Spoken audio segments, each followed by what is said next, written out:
অনুশীলনী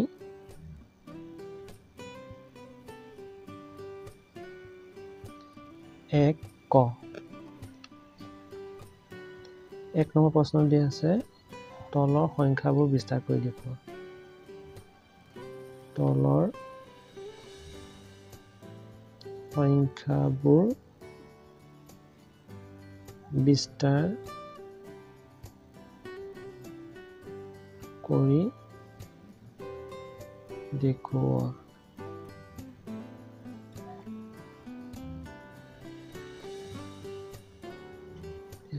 কডটো দিয়া আছে 4 6 5 7 8 এনেকৈ কৰিবা সমাধান প্ৰথমতে আমি কি কৰিম লিখি লওঁ ইয়াত 4 6 5 7 8 সমান চিন দিবা এই 4টো লিখিলো প্ৰথমতে 4 পাছত কেইটা অংক আছে 1 2 3 4টা শূন্য বহাব লাগিব 1 2 3 4 তাৰপিছত লিখিম 6টো 6 পাছত কেইটা অংক 1 2 3টা শূন্য বহাম তাৰপিছত লিখিম 5 5ৰ পাছত কেইটা 1 2 শূন্য বহাম তাৰপিছত লিখিম 7 7ৰ পাছত এটা শূন্য তাৰপিছত লিখিম 8 8ৰ পাছত একো নাই একো লিখিব নালাগে এইদৰে লিখাটোকে আমি বিস্তাৰ কৰা বুলি কওঁ এইটো আছিলে ক খটো 8 4 3 8 4 3 7 9 0 5 হয়নে 5 দেই প্ৰথমে 8 লিখিলোঁ তাৰপিছত যোগ 8 লিখি 8ৰ পাছত কেইটা অংক আছে 1 2 3 4 5 6 6টা শূন্য বহাব লাগিব 3 4 5 6 তাৰপিছত লিখিব লাগিব 4 4 পাছত কেইটা 1 2 3 4 5টা শূন্য 2 3 4 5 তাৰপিছত লিখিলোঁ 3 পাছত কেইটা 1 2 3 4টা শূন্য হয়নে তাৰপিছত লিখিম 7 7ৰ পাছত কেইটা 1 2 3টা শূন্য তাৰপিছত লিখিম 9 9ৰ পাছত 1 2টা অংক আছে 2টা শূন্য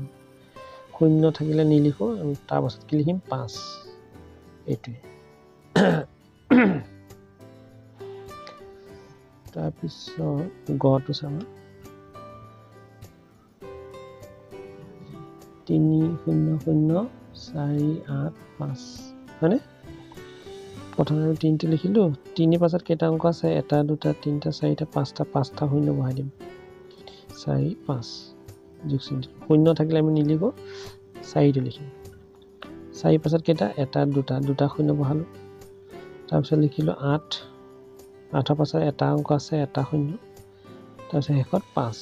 5ৰ পাছত একো নাই একো লিখিব নালাগে বুজি পাইছা এইদৰে বাকি দুটা তোমালোকে কৰিবা ঘ আৰু উ শূন্য থাকিলে লিখিব নালাগে এইটো শূন্য থাকিলে আমি লিখা নাই দেখিছে কিন্তু তাৰ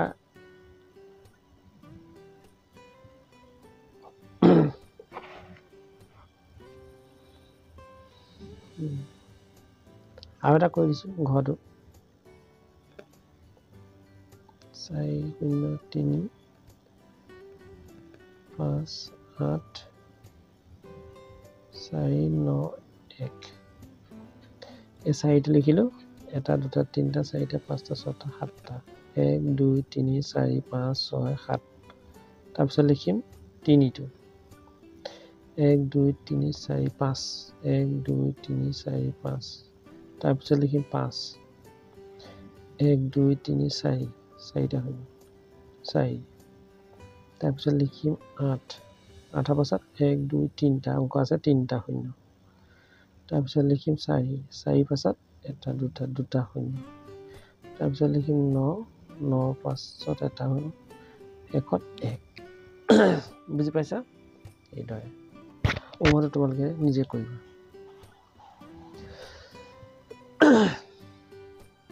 2 নম্বৰটো চাবা 2 নম্বৰটো কি কৈছে তলৰ সংখ্যাবোৰৰ ঘেৰ দিয়া অংকবোৰৰ স্থানমান লিখা চমুকৈ লিখি দিছোঁ ঘেৰ দিয়া অংকবোৰৰ স্থানমান লিখা হয়নে কত কি দিয়া আছে 7 6 3 ঘেৰ দিয়া আছে হয়নে এটো ঘেৰ দিয়া বুলি কয় আমি এটো কৰি দিম কেনে কৰিম চাবা সমাধান এনেকৈ লিখি লবা 7 6 3 9 4 এনেকৈ সমান চিন দিবা তাৰপিছত লিখিবা 3 স্থান মান কি লিখিবা 3 টো লিখিলা একক দহ শতক ইয়াত শ লিখিলে শতক মানে শ বা 3 টো লিখি 3 পাছত কেইটা আছে এটা দুটা শূন্য বহাই দিম এটা 300 বুজি পাইছা এটো হৈ গ'ল এটা আছে ক হয়নে খটো কি দিয়া আছে 2 তাৰপিছত 3 5 4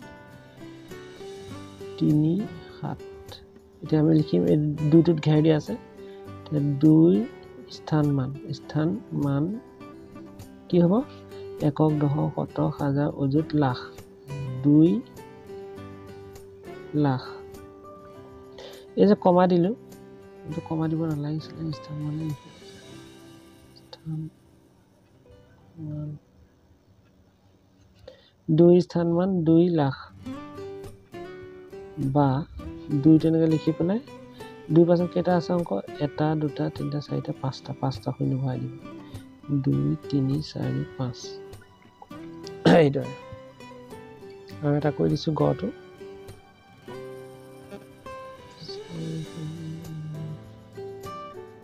8 5 4 3 তলত কৈ দিছো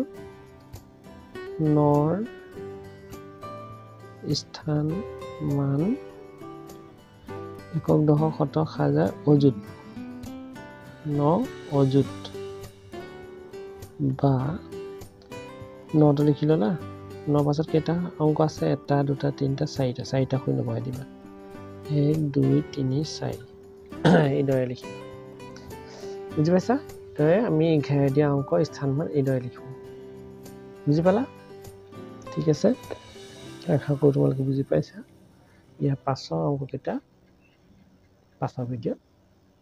তোমালোকক শিকাই দিম ঠিক আছে আজিলৈ আহোঁ ধন্যবাদ